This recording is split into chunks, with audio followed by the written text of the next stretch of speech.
En la noticia número 7 quiero presentarles una charla con Camila Martínez.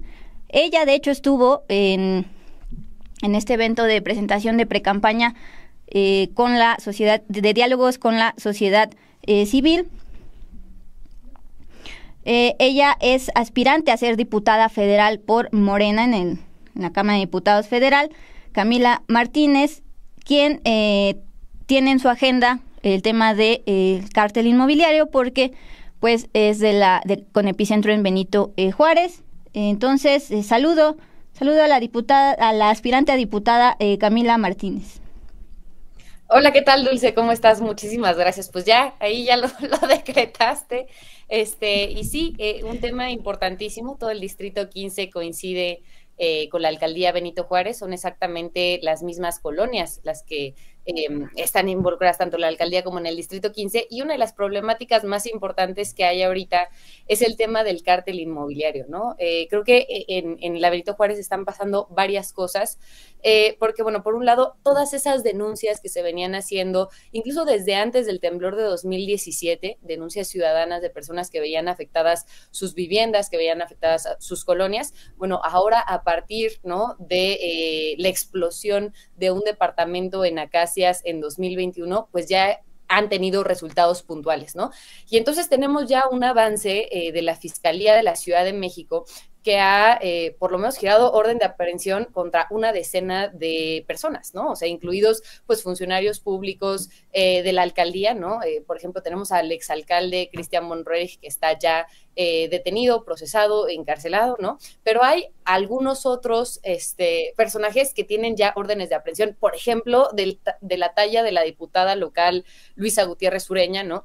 Que fue directora de Jurídico y Normativa en el periodo de Santiago Taboada. Y bueno, pues ahorita ya le giraron una orden de aprehensión, la diputada se amparó, ¿no?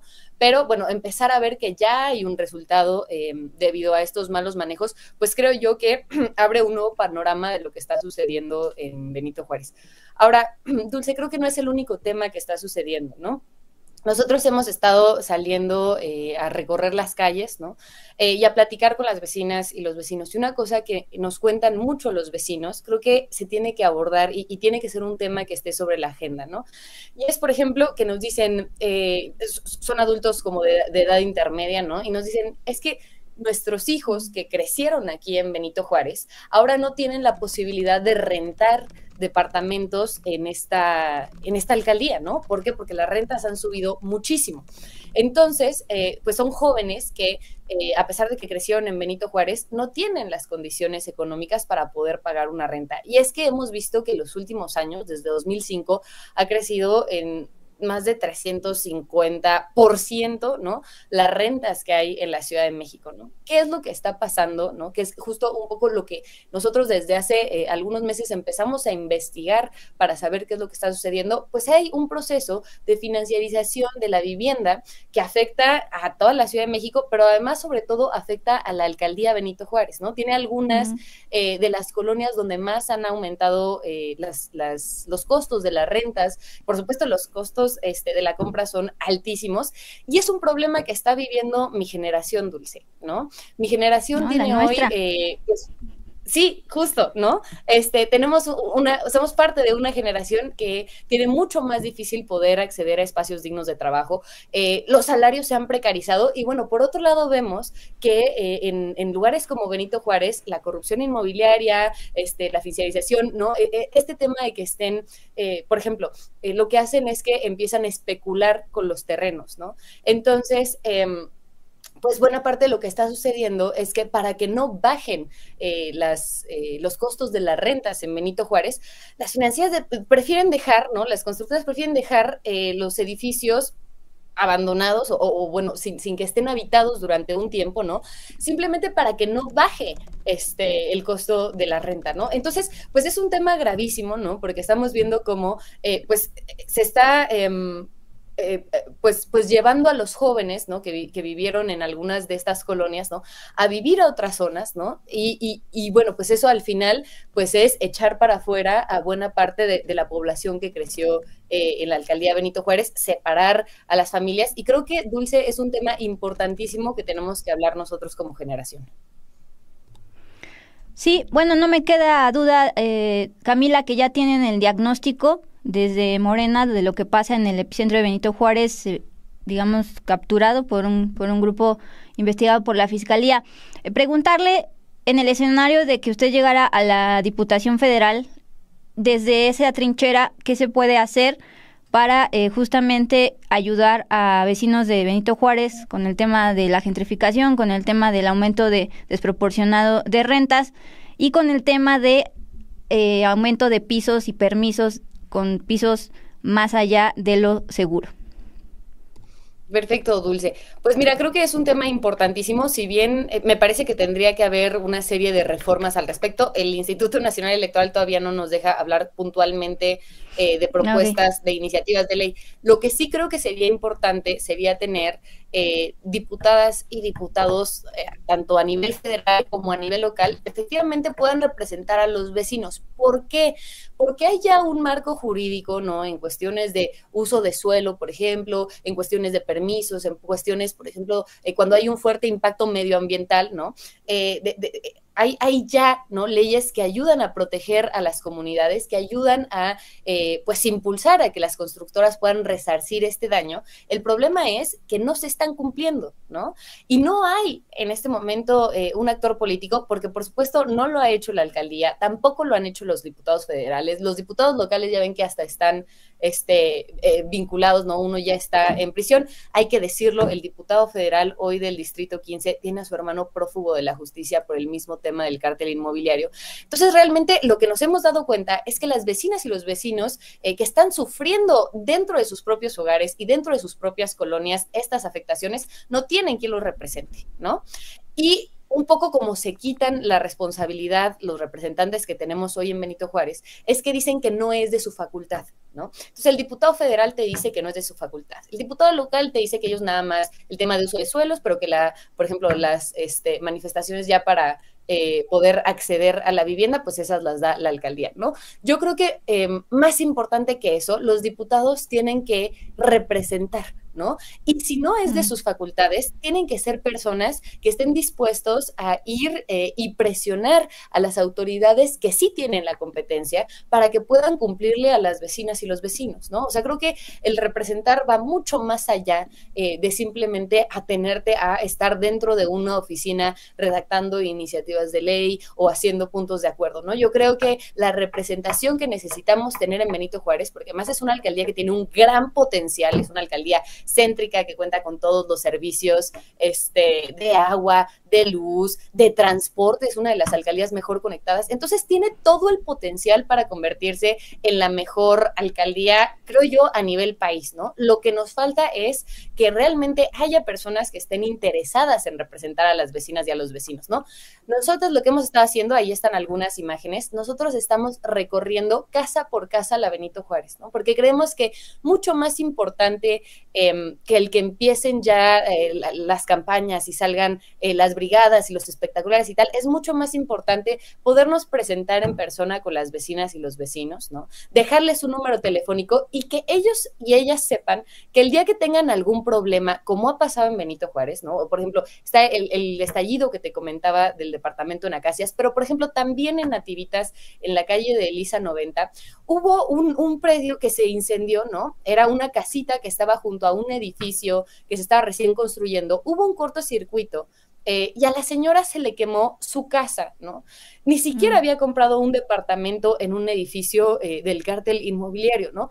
Pero su vivienda estaba al lado de este predio y entonces fue afectada. Y ahí, ¿quiénes fueron que los representaron? Pues no fue su diputado federal, no fueron sus diputados locales. Entonces, eso es lo que ahorita estamos buscando, querida Dulce, ¿no? Que realmente haya representantes que puedan acompañar a los vecinos y que hagan cumplir la ley como está establecida, fortalecerla si hace falta, pero sobre todo que se cumpla una ley que hoy no se está cumpliendo.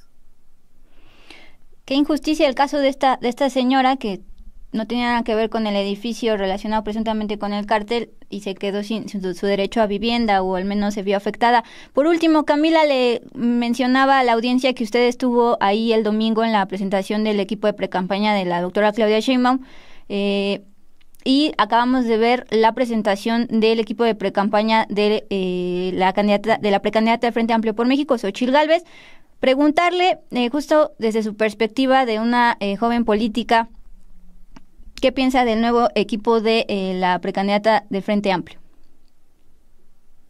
Bueno, pues primero voy a hablar un poquito del equipo de Claudia Sheinbaum. Pude estar en esta reunión que se llevó a cabo el día domingo y la verdad es que me emocionó mucho ver las personas que lo conformaron, ¿no? Porque me parece que hoy la Cuarta Transformación está conformada por personajes como el exrector y el representante de México ante la ONU, Juan Ramón de la Fuente, ¿no? Que es un experto no solamente en temas médicos, sino en temas internacionales, que hay personajes como la propia doctora Claudia Sheinbaum, científica experta en medio ambiente, ¿no?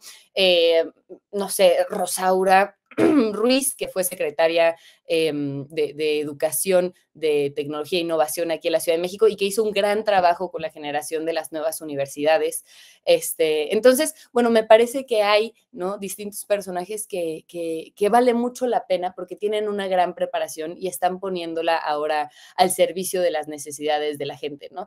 Entonces, bueno, pues la verdad es que me emociona, creo que el discurso que decía Juan Ramón de la Fuente de poder tener una, pues sí, una propuesta de políticas públicas que sean afines a la población y que puedan generar esta esperanza, pero además pues donde le podamos hablar con la verdad a la gente, ¿no? Donde podamos hacer esta diferencia entre lo ideal y lo posible y lo real y siempre hablarle a la gente con honestidad, ¿no? Yo creo que no se vale prometer a las personas imposibles, ¿no? Y creo yo que un equipo que tiene esta preparación profesional, ¿no? Y un equipo que tiene esta preparación científica, pues definitivamente pues es un equipo que puede garantizar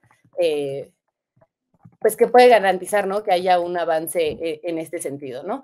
Y bueno, con respecto al equipo de Xóchitl, fíjate que apenas estábamos viendo las notas. ¿Quiénes son algunas de las personas que están ahí, por ejemplo? Hola. Ay, te dejé de escuchar. Margarita Zavala, Ay, ya te... Josefina Vázquez Mota, Santiago Krill. Si acaso la sorpresa es Rubén Moreira, del PRI.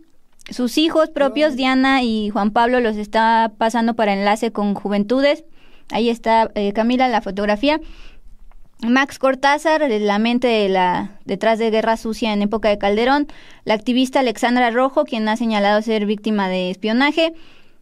Y atrás, pues Rolando Zapata, exgobernador de Yucatán. Y también el que era secretario de Economía. Y bueno, Santiago Krill y el tema de Kenia López tampoco es sorpresa. Ajá.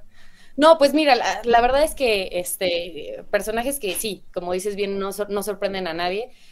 Por ejemplo, el caso de Margarita Zavala me preocupa, ¿no? Me preocupa porque pues creo que es una personaje que hemos conocido, ¿no? Que sabemos cuáles son sus convicciones. Yo me acuerdo mucho cuando fue candidata independiente en 2018, que hablaba pues casi de un tema de, mientras el Bronco estaba diciendo que había que mochar manos, el discurso, la verdad, de Margarita Zavala no era muy distinto, ¿no? Era un discurso donde hablaban sobre encerrar, ¿no?, a todos los criminales, etcétera, y realmente jamás vimos una propuesta que estuviera preocupada, por ejemplo, por generar oportunidades para aquellas jóvenes, para aquellos jóvenes que no han tenido la oportunidad de estudiar, de tener un trabajo digno, etcétera, ¿no? Entonces, pues creo yo, ¿no?, que de Margarita Zavala ya sabemos cuál es su lógica, ¿no? Además, pues parte, ¿no?, de lo que sucedió ahí en el sexenio de Felipe Calderón, pues fue uno de los peores desastres que han sucedido en este país, la guerra contra el narcotráfico, el hecho de que ahora sepamos, ¿no?, que el secretario de Seguridad Pública de Felipe Calderón, pues fue nada más y nada menos que García Luna, vinculado con el cártel de Sinaloa, ¿no? Santiago Krill, un personaje que no es muy distinto, me parece que representa a la vieja política en todo sentido, un personaje que permitió, por ejemplo, la búsqueda del desafuero, ¿no?, de quién era entonces el jefe de gobierno, o bueno, sí, jefe de gobierno de la Ciudad de México, del Distrito Federal en aquel entonces. Y no solamente un personaje antidemocrático, ¿no?, sino un personaje que buscó pues fortalecer los intereses de algunos grupos económicos mientras fue secretario de Gobernación, ¿no? Por ejemplo, una de las cosas que se le ha criticado muchísimo a Santiago Krill es cómo estuvo beneficiando a grupos de casinos durante su sexenio, dándoles pues permisos mucho más amplios, incluso algunos permisos irregulares, ¿no? Entonces, bueno, creo que personajes como estos no sorprende que estén en el equipo de Xóchitl. Me parece que es pues nada más la representación de refritear algunos de estos políticos que conocemos ya cómo han ejercido el poder, y me parece que lo que hay que buscar es pues la generación de nuevos de participación de nuevos personajes políticos, ¿no? Yo sí creo en el relevo, en este cambio generacional. Yo sí creo que las nuevas generaciones tenemos una voz importante porque tenemos una agenda distinta, porque tenemos una visión distinta, porque justo hemos aprendido de esos errores que ha habido durante muchos años en este país, ¿no? Y yo por eso creo que es muy importante que haya, por ejemplo, como en el equipo de la doctora Claudia Sheinbaum, que hubo la presencia de esta joven que estuvo en Presidium Altagracia, ¿no? Una mujer que se dedica a la empresa, a ser empresaria, pero con una visión social, y creo que ese es el tipo de personajes jóvenes que necesitamos que estén representando también a buena parte de la población mexicana. Yo te quiero decir, Dulce, que menores de 35 años son quienes van a decidir la elección de 2024, ¿no? Cerca del 40% de quienes van a votar en 2024 son jóvenes. Entonces, pues me parece importantísimo que veamos también que no solamente es tiempo de mujeres, que me genera muchísima emoción ver que haya encabezando las encuestas una mujer a la presidencia de la República, sino también que es tiempo de juventudes, ¿no? Y que en ese sentido, pues es importante que estos nuevos cuadros puedan empezar a tomar espacios de toma de decisión y hablar de esas agendas que nos han debido durante muchísimo tiempo, Dulce. Camila, muchísimas gracias por su tiempo. Ahora entiendo por qué la precandidata Xóchitl Gálvez abrió las puertas a sus hijos para mirar a ese sector poblacional que va a definir la elección. Le deseo muy buen martes, mucho gusto verla el día domingo. Muchísimas gracias, Dulce. Te mando un fuerte abrazo y muchas gracias por este espacio que es importante para poder también dar voz a las juventudes que queremos participar en política. Entonces, muchas gracias.